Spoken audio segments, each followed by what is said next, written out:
جیسا وفی کل یسا ولی وحافظ وقائد وناصر ولدیل وعینا حتى تسكنه أرضك توا وتمتعه فيها طويلا صلوات.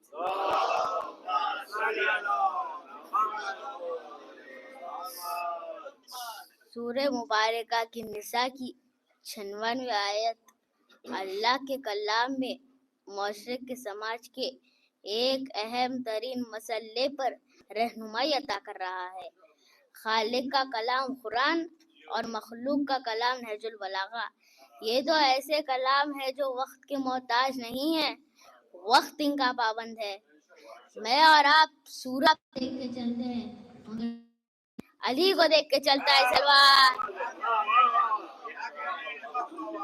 ایک قرآن، دوسرا تفصیل قرآن، یہ ہماری رہنمائی کے لیے قیامت تک بولتے رہیں گے. 1400 سال سے تاریخ حسینیہ کی آج یہ اہم ترین کڑی جسے اربعین کہا جاتا ہے. چہلم ایک بیوی کا فتح یاب ہونے کا دن ہے. وہ بیوی جو بھائیوں کے سامنے بغیر چادر کے نہیں جاتی. بی بی زینب کا میدان بڑا تھا، کربلا سے کوفہ، کوفے سے شام، شام کا بازار، شام کا دربار. مگر علی کی بیٹی کامیاب لوٹی.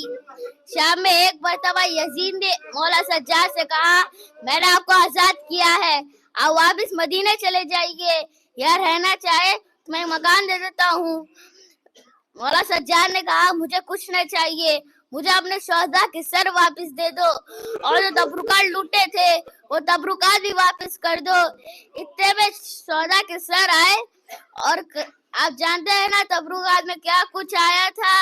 اتنے میں چاہے تطہیر کا آنا تھا. زینب نے کہا، لاؤ مجھے اپنی ماں کی چادر دے دو. اتنے میں بالیہ آئی. سلادی رباب نے کہا، جس بیوی کے لیے بالیہ ہے وہ بیوی نہیں رہی. ایک روایت میں لکھا تھا کہ مولا سجاد نے پھوپھی اماں سے کہا، پھوپھی اماں ایک راستہ مدینہ جاتا ہے، ایک راستہ کربلا جاتا ہے. پھوپھی اماں نے کہا، میں کربلا جاؤں گی، اپنا بھائی کا چہلم بناؤں گی. قافلہ کربلا چلا. جناب جابر وہاں پہنچ چکے تھے اور غلام نے کہا، کوئی قافلہ آ رہا ہے. جناب جابر نے کہا، اگر اس قافلے میں میرا مولا سجاد ہو تو میں تجھے آزاد کر دوں گا. غلام نے کہا، آپ کی مولا کی کوئی علامت ہے؟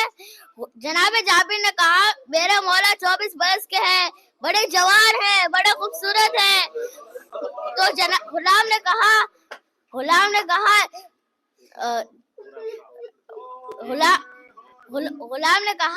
یہ آپ کے مولا سجاد نہیں ہے، کیونکہ یہ جو آ رہے ہیں نا ان کی داڑھی سفید ہے، ان کی پونچھ جھکی ہوئی ہے.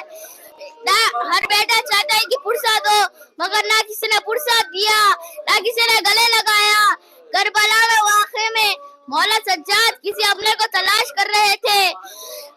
جناب جابر کو دیکھا، خود ہی آگے بڑھے اور کہا، رونے لگے، اور اس کے بعد کہا، جابر میرا بابا مارا گیا. جابر علی اکبر کے سینے پر برچھی لگی. جابر میرے چچا کے بازو قلم کر دیے گئے. جابر میری پھوپھیوں کی چادر چھینی گئی. جابر میرے گلے میں توق ڈالا گیا. جب جناب جابر نے کہا، جابر تھوڑا دور چلے جاؤ، اتنے میں بیویاں آئی اور اپنی بلند آواز سے کہا، بھیا ہم شام سے لٹ کے آئے ہیں، ہمارے بچے مارے گئے. تو بیوی نے کہا، بھیا مجھے گلے لگا لو، میرا پیر بہت زخمی ہے، میری پشت پر نیل ہے. زینب مدینہ سے قبر رسول پہ گئے اور کہا، نانا یہ میں اصغر کا کرتا لائی ہوں، نانا یہ میں قاسم کا ہمامہ لائی ہوں، نانا یہ میں اکبر کا لباس لائی ہوں. آخر میں حسین کا تیروں والا کرتا قبر محمد پر ڈالا. قبر محمد پر زلزلہ آ گیا. زینب کرتا ہٹا دو، زینب کرتا ہٹا دو، مجھے حسین کا کرتا برداشت نہیں ہو رہا. نانا آپ سے حسین کا کرتا برداشت نہیں ہو رہا، رات ہونے دیجیے، میں کیلی خبر پہ آؤں گی اور اپنا لباس دکھاؤں گی. امت نے جتنا